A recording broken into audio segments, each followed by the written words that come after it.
સુરતમાં લૂંટારોના આતંક વારંવાર સામે આવે છે ત્યારે ભેસ્તાનમાં જ્વેલર્સની દુકાનમાં લૂંટનો પ્રયાસ થયો હતો। લૂંટારોએ 2 લોકો પર જીવલેણ હુમલો કર્યો હતો। જોકે લૂંટ કરવામાં લૂંટારો નિષ્ફળ રહ્યા હતા તો લૂંટ કરી ભાગેલા 3 આરોપીઓને ગણતરીના કલાકોમાં પોલીસે ધરપકડ કરી વધુ તપાસ હાથ ધરી છે। સુરતમાં ગુનાખોરીને ગ્રાફ ઊંચે જઈ રહ્યો હોય તેમ લાગી રહ્યું છે ત્યારે સુરતના ભેસ્તાન વિસ્તારમાં લૂંટનો બનાવ બન્યો હતો। ભેસ્તાનમાં આવેલા શાંતિનાથ જ્વેલર્સની દુકાનમાં લૂંટનો પ્રયાસ કરાયો હતો। લૂંટારાઓની દુકાનમાં બેસેલા લોકોએ પરગળાના ભાગે ચપ્પુ વડે હુમલો કર્યો હતો। જોકે લોકો આવી જતા લૂંટારાઓ ત્યાંથી ભાગી છૂટ્યા હતા જ્યારે ગંભીર રીતે ઘવાયેલા બંને લોકોને તાત્કાલિક સારવાર માટે હોસ્પિટલ ખસેડાયા હતા જ્યારે બનાવની જાણ થતાં પોલીસ કાફલો પણ સ્થળે દોડી ગયો હતો। લૂંટારાઓમાંથી એક આરોપી એવા અમીર ઇસાદ અંસારીની ઘટના સ્થળ પર સ્થાનિકોની ઝડપી પાડી ભેસ્તાન પોલીસને સોંપ્યો હતો અને હાલ દિલનવાઝ માસૂકની સુરત ક્રાઇમ બ્રાન્ચની મીઠી ખાડી પાસેથી ધરપકડ કરી રહી છે। અહેમદ રઝા અંસારીની લિંબાયત પોલીસે પદ્માવતી સોસાયટી ખાતેથી પકડી પાડ્યો છે। આ 3 આરોપીઓની ગણતરીના કલાકોમાં પોલીસે ધરપકડ કરી વધુ તપાસ હાથ ધરી છે। ભેસ્તાન પોલીસ સ્ટેશનની હદમાં એક લૂંટનો બનાવ બનેલો હતો। આ બનાવની હકીકત એવી છે કે ભેસ્તાન પોલીસ સ્ટેશનમાં ભેસ્તાન 4 રસ્તા છે અને બાજુમાં સર્વિસ રોડને અડી અને એક શાંતિનાથ જ્વેલર્સ કરીને એક શોરૂમ આવેલું છે। આ શોરૂમના માલિક શાંતિલાલ લાલચંદજી શાહ અને એમનો કારીગર બંસીલાલ ગુર્જર બંને બપોરના સમયે શોરૂમમાં હાજર હતા। તે દરમિયાન ત્રણ આરોપીઓ પ્રથમ શોરૂમમાં ગયા અને આશરે 10 થી 15 મિનિટ એમને ચાંદીના દાગીના જોયા અને ત્યારબાદ એમની પાસેના હથિયાર એટલે કે 2 છરી હતી એનાથી બંને જણ ઉપર એટલે કે માલિક શાંતિલાલ અને બંસીલાલ ગુર્જર એ બંને ઉપર હુમલો કર્યો।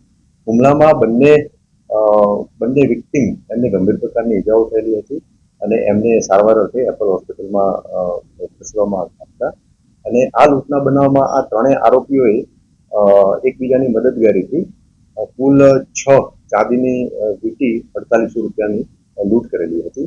આ બનાવ બન્યા પછી 3 આરોપીઓ ભાગતા હતા અને એ દરમિયાન જ્યાં સ્થાનિક પબ્લિકના માણસે 3 આરોપી પૈકી એક આરોપી ને પકડી અને સ્થાનિક પોલીસને હેન્ડઓવર કરેલો હતો।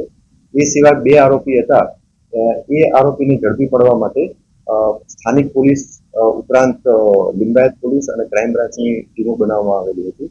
એમાં 2 આરોપીઓ પૈકી એક આરોપીને સુરત ક્રાઇમ બ્રાન્ચની ટીમે અને એક આરોપીને લિંબાયત પોલીસની ટીમે પકડી અને સ્થાનિક પોલીસ સ્ટેશન એટલે કે ભેસ્તાન પોલીસ સ્ટેશનના ઇન્વેસ્ટિગેશન ઓફિસરને તપાસ અર્થે હેન્ડઓવર કરેલા હતા।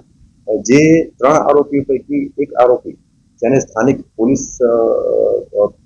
પોલીસને પબ્લિક દ્વારા હેન્ડઓવર કરવામાં આવેલો હતો એનું નામ છે આમિર ઇરશાદ અંસારી। તે એ સલૂન ધરાવતો હતો એટલે વાળંદ તરીકે એનું કામ કરતો હતો। એના સિવાય બીજા 2 આરોપી એમાંથી અહેમદ રઝા સૈદુલ અંસારી અને ત્રીજો આરોપી જે છે દિલનવાઝ મોહમ્મદ માસૂમ શેખ। આ 3 આરોપીઓ ની તપાસના કારણે પોલીસે ધરપકડ કરેલી છે। આ 3 આરોપીઓ પૈકી આમિર ઇરશાદ અંસારી છે એ મૂળ યુપીનો રહેવાસી છે અને એના સિવાયના 2 આરોપી એટલે કે અહેમદ અંસારી અને દિલનવાઝ માસૂમ શેખ એ બંને મૂળ બિહારના રહેવાસી છે પણ ઘણા વર્ષોથી આ 3 આરોપીઓ સુરત ખાતે રહેતા હતા। આરોપી નંબર 2 એટલે કે અહેમદ રઝા સૈફુલ અંસારી એ ખાતામાં સિલાઈનું કામ કરતો હતો અને જે ત્રીજો આરોપી છે દિલનવાઝ મોહમ્મદ માસૂમ શેખ એ માર્કેટમાં છૂટક મજૂરીનું પણ કામ કરતો હતો અને મિનરલ વોટર ડિસ્ટ્રીબ્યુશનની કંપનીમાં મિનરલ વોટર સપ્લાયનું કામ કરતો હતો। અત્યાર સુધીની તપાસ દરમિયાન કોઈ ગુનાહિત ઇતિહાસ જણાવેલો નથી, તેમ છતાં હજુ તપાસ ચાલુ છે। તપાસ પ્રારંભિક તબક્કામાં છે એટલે ગુનાહિત ઇતિહાસ પર મળી આવશે તો આપશે રજૂ કરીશું।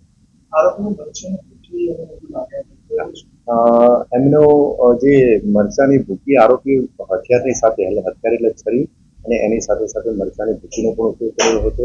મરચાની ભૂકી લઈને આવ્યા હતા અને એમને મરચાની ભૂકી પણ વિક્ટીમ જે છે એમની ઉપર નાખેલી હતી અને સ્થળ ઉપરથી મરચાની ભૂકી ભરેલી જે પ્લાસ્ટિકનો બેગ જે છે એ તપાસ અર્થે કબજે કરવામાં